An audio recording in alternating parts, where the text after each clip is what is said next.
Hello, how are you? Are you on Sezar Blues channel? And today I am here at the door of the oldest pub in Ireland. Well, the pub must be the oldest in the world, as such, because it dates back to the year 1198. My mother who combed my hair. Well, it hasn't rained at all from then until today. The fact is that the place where this establishment is located, well, it opened on that date here on Bridge Street, named because the bridge crossing the river is right across from it. And it seems that when they cross the river, they like to come and have a few pints of beer. In an Irish pub, there is traditional Irish food, and in this one, which is the oldest, I hope to find authentic and genuine traditional Irish food. That can satisfy this hunger that causes cramps. I'm going inside to check what's cooking.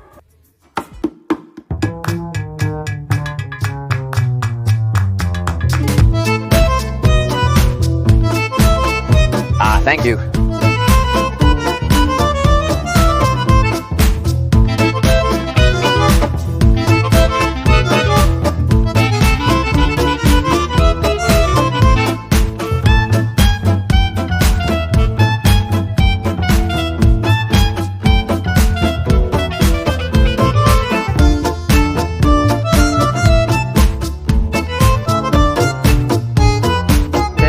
Watching the most magical video. I love it. I just walked in right when it opened and it's already packed. I'm so lucky that I snagged this little table in a corner of this wonderful place. It's as if time has stood still here. Not in the 12th century, but definitely a few decades ago. And I hope the food is too, because that's what I like, delving into the traditional. And to delve into it and enjoy it, what you need to do is look at the menu that starts with the beers.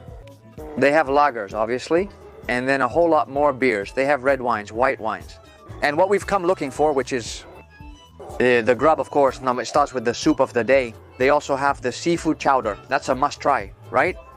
It's one of the most traditional dishes in the country. Steamed mussels, smoked salmon salad, Sezar salad. What a feast. Barbecue chicken wings, which for some reason I don't understand is also very typical in Ireland. They have the beef stew and Guinness. They have fish and chips, which is iconic. Also in the cuisine of Ireland, the cod. The hamburger, well, hamburgers are something that you can find practically everywhere in the world now, but well, it's also something common here. In Irish food, they have a stew called bacon and cabbage, which is based on mashed potatoes and bacon. In brief, this is more of a letter than a hint for a sentence. Let the games begin. And I started by ordering the drink, it couldn't be any other way, the Guinness. Of course, this black beer, which by the way doesn't contain coffee, but is made with roasted barley, which has been made since the year 1759 and is the national beer emblem, as it was created here in Dublin. And well, this is a pint, I understand. I don't usually order beers, I don't like beer much, but if you come here, well, you have to try it. Wow, it's tradition. You have to let it rest a bit. The color changes as you let it sit here quietly, and well, let's see how it is. Well, it's not bad, to be honest. So this is going to be my drink. I ordered so much food that the manager or someone like that came over to ask me if all of that was for me. Anyway, let's see if I try a few things. And a fun video comes out. These are the wings. The barbecue wings with orange barbecue sauce. Despite the small portion size, the dish looks generous. It is served with a side of sauce that resembles sour cream and a little bit of celery. They come boiling. We start with the protein. The sauce is so tasty. Hey, they are crispy, they are fried it seems, and then bathed in the sauce. There are 10 wings. How big is the large 20 wing portion? I'm going to dip them in this sauce. For now I can tell you that we're off to a good start. Oh, it's like a blue cheese sauce, mother of beautiful love. The sauce is so good, it's blue cheese sauce, but it's not blue in color. Well, okay, the two types of alita, both the little ham and the tip. I usually like the tip more. Wings with beer, just landed. When I walked through the door at 11:30 ante meridiem, it was my first time ever doing this. And I got off the bus at 11:15 from the trip. Well, you come hungry. Of course, it's the best sauce there is. The sauce is incredible, but incredibly delicious. I'm not sure what makes the wings special, but I know they're served in many places, including one that's famous just for their wings. The sauce is a sweet sauce. It has a hint of orange, not much. I love eating with my hands. I believe they are fried, coated in sauce, and then briefly baked or something similar. The wings are very good, but not particularly special or delicious. The wings from Ireland are mildly spicy. I was so hungry that I ate the wings, so I can't fly anymore. A bit of fire and Alita, because here, for the moment, they haven't put. And we continue, we had to ask for it, of course. Bacon and cabbages. It's just that the bacon thing is something I can't let pass. And besides, this is a very traditional dish, both in England and Ireland, and it's simply boiled bacon with cabbage and potatoes. And it's a dish that became very popular for being a dish made with economical ingredients. I see that it also comes with a bit of pumpkin. The proportions of the dish are extraordinary. So, this is the biggest slice of bacon in history? Well, if this is bacon, I don't know. My goodness, I don't know what bacon this is.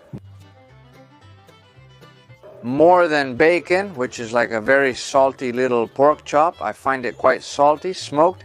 They call it bacon, but I rather think these are like Saxon chops. The truth is that it's very good. It comes here at the base with a lot of mashed potatoes. It also comes with cheese. Hey, it's a high-calorie dish, as much as possible. The potato is very good, like with cheese. More than cheese, it's a bechamel sauce with some cheese. Yes, indeed, it's pumpkin, the garnish. Hey, well look, this does taste like more traditional food. Some will comment on your beer that you might spill it and that it's in a precarious spot. Well, there's not much space on the table either. They are tiny tables. The little chop is quite salty. And I don't understand why they call this part bacon, because it's not bacon, that's for sure. It's delicious. Well, it also comes with boiled cabbage here. I'm gonna try it, even though it doesn't catch my attention at all. Hey, I find the dish quite salty. Even the Colonel, the place is completely full. I knew I had to come early. I was looking to book, and there was no way to see anywhere that there was a way to book. Is the little chop really good? I insist. This is not bacon, it's not loin either. So, what part is this? It says here in English, I'm looking at it on Wikipedia, that this bacon is not made from the belly of the little belly, but it's made from the back part of the pig. Of course, it comes in English, also translated. That translated it says from the back part of the pig. It's not that I don't know how to translate it. So the brine they make is the same as the bacons, but it's not made with the same part that we make bacon with in the rest of the world. This is enough for a video of, did you know that Irish bacon is a different and much fatter bacon than the bacon from the rest of the world?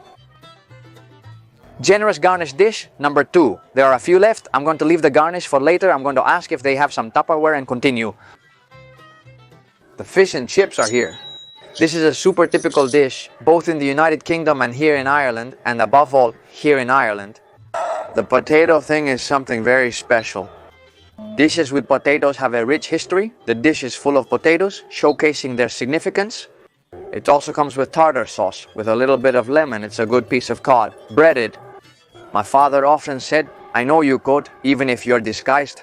So a phrase for you to note down from this one that many will say is from a brother-in-law, or a boomer, or I don't know what. Hey, a Spanish waiter greeted me and mentioned they have Tupperware. I'll have to use Tupperware because of the large plate sizes. People here eat like beasts. Well, if I talk about the potatoes earlier, saying that they are a whole tradition, well, these are a bit cold. I don't really like the taste of the frying oil. The sauce, however, is delicious. Anyway, oysters. How crispy is the cod? My goodness, but crispy. Let's see. How is it? What a thick layer of batter. It's like very done. The cod, I don't find it very juicy. It's a large piece of cod, but it has excessive batter. They have gone overboard with the batter, as you can see.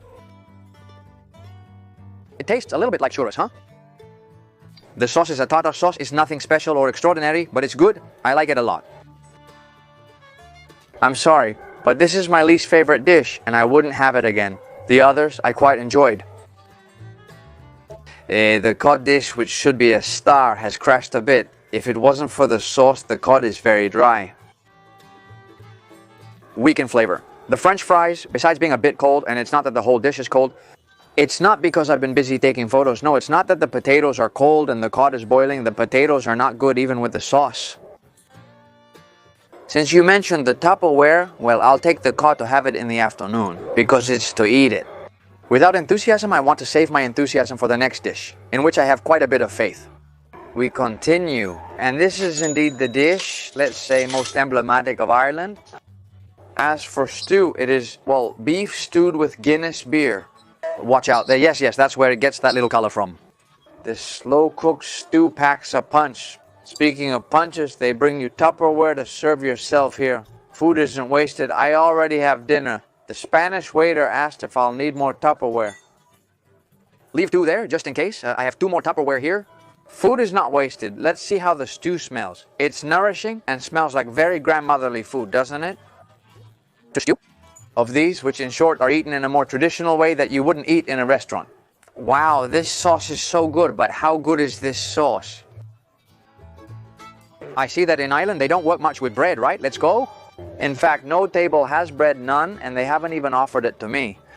Potatoes are a common ingredient in all the dishes, serving as a gastronomic symbol and national emblem for the country. Here they say that precisely potatoes and meat are the best of the cuisine. Well, what about the oysters? Oysters have a lot of tradition, but you know that I can't stand oysters. No, I don't like them, and I'm going to leave without trying them. You'll see. Speaking of meat, tomorrow I have a reservation to eat at the best meat restaurant in all of Ireland. So if you haven't done it yet, subscribe so you don't miss the video and activate the bell so that YouTube notifies you with a notification when the video comes out. This is night and day. The fish and chips, that one, what can I say, like the salads for the next visit, if there are any, but this, wow. The sauce is delicious, showcasing life's curiosities. Even though I'm not a beer fanatic, I still like the sauce where the main ingredient is beer. It also contains onion, garlic, carrot, but it's interesting to me that they don't eat it with any bread. I recently discovered an Irish bread made entirely of potato, unlike hamburger buns which only contain a small amount of potato. No, it's not that. It's practically potato that can be made boiled, grilled, even cooked. The meat is tasty. I tell you, it's beef. I find it very tasty. Maybe it's veal, the sauce is so tasty. Oh, if I had a little loaf of bread here, I would have my way. This is such a typical dish that already 2 tables have passed by my side, because after so many dishes, the tables keep turning. And both tables have been able to. As a main course, the beef stew with Guinness, very good and exquisite protein.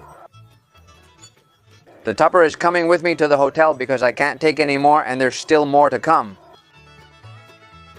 Well, here it is, another one of the star traditional dishes, another dish that one has to try when one comes to Ireland. This is called seafood chowder. It's well, a fish and seafood soup. Let's see, soup, to tell you something. It almost looks like a cream. It also has vegetables. It seems to have leek, right? Can you see salmon there? Anyway, don't miss it. They've given me bread. Incredible. Yes, they've given me bread for this dish.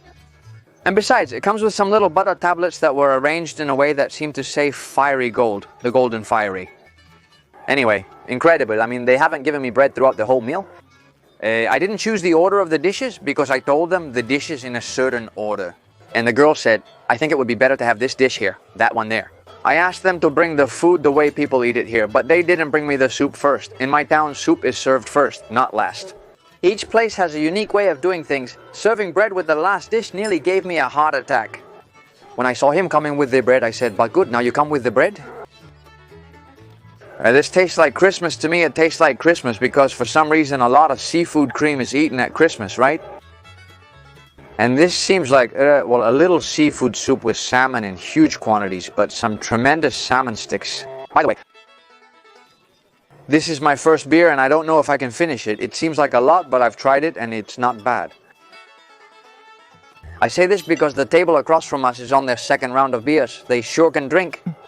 And by the way, well, it's Saturday and people are out on the street in high spirits. Even though I tell you it tastes like seafood soup, it actually only has fish. The fish has carrot, it has a bit of cabbage, it has cream. And let's go with the bread. Look at the bread that I just cut there. It's a loaf of bread, sturdy bread. It doesn't absorb the sauce at all. I don't understand why they serve the bread with the soup. Then this thing about English, I understand seafood. Seafood, I understand that it's shellfish, but I can't find any shellfish, only fish. Though you're watching the video, I imagine it's well lit. This is in absolute darkness. Like a good Irish pub that it is, and by the way, also. Not only is this the oldest pub in Ireland, but the pub also has several rooms. Like they have been expanding, and this is the original room. I'm in the oldest area of the oldest pub in Ireland, taking the old recipes and having a seafood that is not seafood.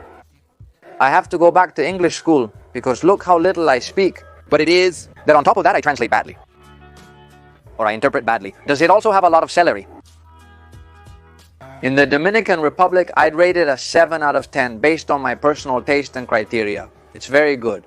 The thing is, I'm already so full and so tired. Keep in mind that I got up today at 5 in the morning, it's 2 in the afternoon. It's not the time you get up, it's the time you go to bed. Parties were held near the house, with music playing until almost 1 ante meridiem. As a result, I only slept for 4 hours. Let's try the seafood chowder by spreading butter on the bread. I'm going to give it a try here with the spoon. Since I can't find the fork, I'm going to spread a little butter here. Does it rhyme? And everything on the bread. And let's eat bread with butter with seafood chowder. How delicious is the butter Irigo gives it. With butter, the bread is something else, right? But still, look, I love salmon in a way you can't imagine. I'm not saying every day, but half the days of the month. I have salmon for dinner, and I think salmon is one of those fish, all in general, but salmon in particular, if you overdo it, you ruin it. And of course, this one is here, cooked. Well, I think that it's not the best way. Of course, no wonder. The broth is so tasty, among other things, because of the substance that the salmon has released. But wow, between how full I already am and the salmon that is very well done, I'm going straight to dessert. Well, my dessert is a drink, of course it is. The Irish coffee, well, it's between dessert and cocktail, or dessert cocktail. This contains whiskey, it contains sugar, it contains coffee, and is topped with half whipped cream or milk cream. This one has a bit of cream. While some stir it, I prefer drinking it this way. I've had many Irish coffees in Alcalá de Henares, at the place where they made the best Irish coffee in the world. My friend Rafa made it at the Kingston. We never stirred it, I mean that was a sacrilege. We drank it like that, with the cream on top and the coffee on the bottom. Today I must say that coffee is one of the best things, and it's not the coffee with K from my specialty coffee shop, elcafeconch.com. But the thing is, Irish coffee in Ireland is really good, at least the first one I've tried, because I assure you that I'm going to have more than one these days. Anyway, how good is the Irish coffee in Ireland? Hey, that's all for today. I hope you liked the video. If so, don't forget to give it a big super like. If you haven't done so yet, subscribe and activate the bell to receive a notification when the next video comes out, which will also be here in Dublin. And that's all for today from Brescia, from Dublin in Ireland. Your friend Sezar Blue says goodbye until the next video. Goodbye.